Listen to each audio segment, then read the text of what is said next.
car accident had stolen half a month of my life. When I woke up in a hospital bed, there were no memories, only pain and confusion. But Thomas was there. He told me he was my husband, that he had stayed by my side through everything, and I believed him. For weeks I thought I was happy, but it was all a lie. Tonight I had gone to his office, my heart racing with excitement. I had taken the test that morning, staring in shock at the 2 lines that changed everything. A baby. Our baby. I couldn't wait to tell him. I pushed open the door to his office, stepping inside, then froze at the sound of voices. So, are you going to keep pretending to be her husband? The voice wasn't Thomas's. It was his friend's. My breath hitched. What if her memories return? A pause. Then Thomas spoke, his voice calm, collected. They won't. She's been drinking the pills. She trusts me. The world shifted beneath my feet. I made sure she wouldn't remember, he continued. She can't. If she does, she might do something to harm Amber and stop her wedding. Amber, my sister. What is he saying? Why would I stop her wedding? My head was spinning, wanting to remember everything. She doesn't need to know the truth, Thomas sighed. Even if Amber didn't choose me, even if she married someone else, I still can't let anyone destroy her happiness. So if I have to lie my life with her, I'll do it for Amber. Betrayal surged through me, leaving me cold. I wanted to scream, to burst into that room and demand the truth, but I had nothing. No proof, no memories. If I confronted him now, he would have an explanation. He would smile, touch my face, and tell me I was imagining things. So I turned and walked away. That night, I didn't take the pills. For the first time in weeks, I let my mind be my own. And the memories didn't come all at once. They came in fragments, slipping through the cracks every time I skipped a pill. Every time I stared at Thomas and felt that something wasn't right. A familiar scent, a stray word, a flash of something in my mind that left me breathless. I played the role of the perfect wife, pretending nothing had changed, but Thomas noticed. He watched me more closely, his touches lingering a little longer, his gaze sharp whenever I hesitated before taking the pill.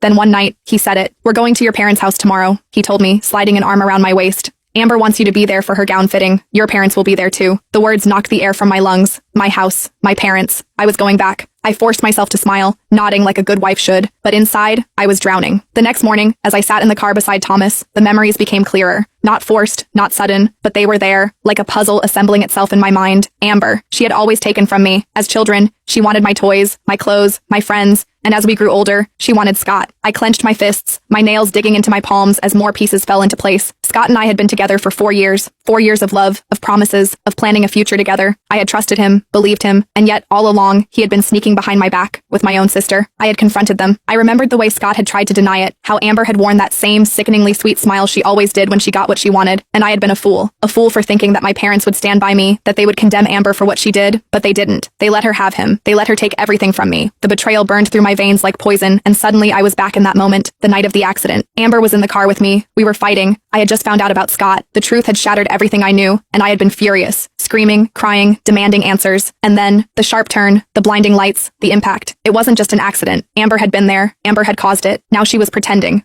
nothing had happened, pretending she was my sister, my family.